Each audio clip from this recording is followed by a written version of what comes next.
As Charm also highlights, or we've already explored the intersections of sexuality, gender, race, and in class in the representation of hair and photography. And I think I'd now like to add another layer to that conversation, and that is age, because as the British designer Vivienne Westwood has pointed out,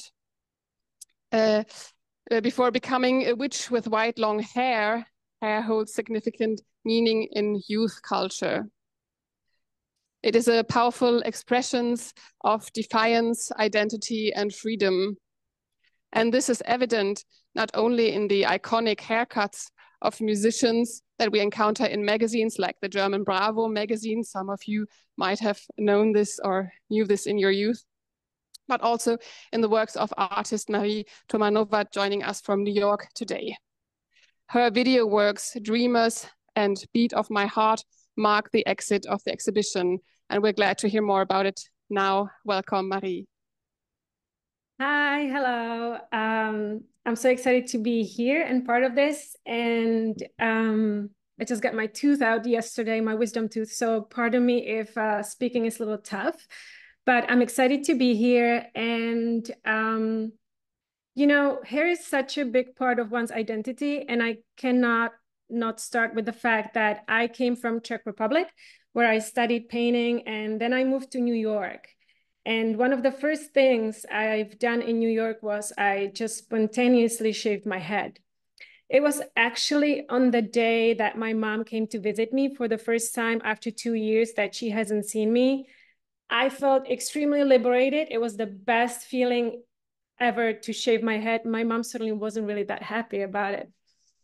But it stuck with me, and this is the longest hair I've had for a very long time, since it's been more than a decade with a shaved head. And I think it really was a beginning of new life for me to shave my head, start photography. And Ryan McGinley said it really nicely in an introduction to my first book, Young American, when he writes that shaving one's head really signifies a big change. Either one does know it or not, it's still that kind of a big move.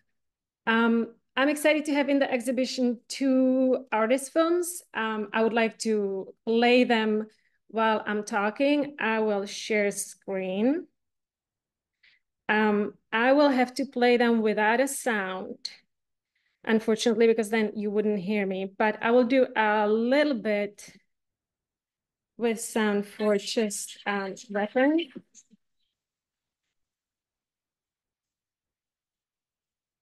Okay, so this is a film called Beat of My Heart. I filmed it in 2023, and it's a part of a bigger body of work titled 5 East Broadway. It was the first time I had a little studio in New York City, where I'm based right now.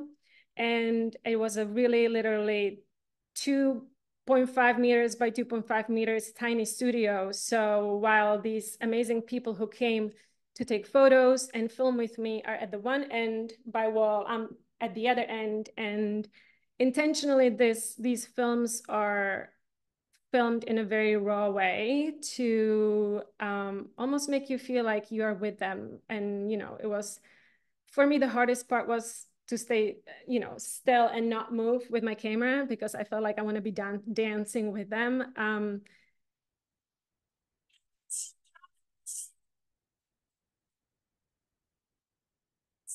It was really amazing to see how much comes through, you know, being originally a photographer. This was my first 2 short films, and I invited over 28 people to come and take photographs with me. We would start at the entryway of 5 East Broadway, which is where the studio was located, and that's the name of the series. We would first take photos and slowly make our way up to the studio. And I did not really tell them ahead of time that I would be also filming these films, because I want them to be very, you know, real of the moment and spontaneous. But you can clearly see that everybody brings their personality into it in a very significant way. So after we took photos, I then told them to pick their favorite song, which was a really big deal for most of them, as they are very young and music defines, you know, a lot of their identity. It became a very big decision to pick the song, and then I had them dance to it. I think there's so much that for me almost marks as an extended portraiture, coming from photography into film, where you can see the certain discomfort and how people actually go through certain situations. For example, Elizabeth, I could tell the whole time she shone at the end, because she really went through it till the very end.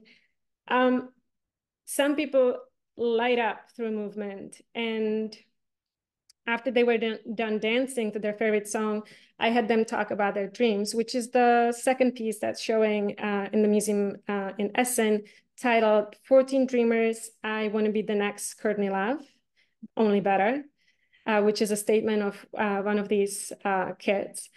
Hair wasn't necessarily on my mind when I was creating and taking these photographs and making these films, but it certainly became a big part of it no matter what, because, you know, this is New York City youth.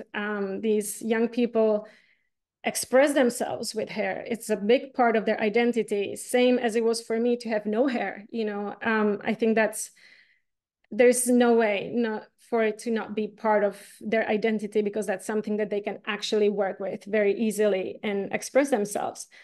The title photograph for the series is Shorty, who is a young punk kid with beautiful green hair, which I think I can real quick skip to, as I have another minute, and show you. You know, he was amazing. Such a tough look and such a sweet of personality. And this is the whole time he dances to his hard rock music. And he became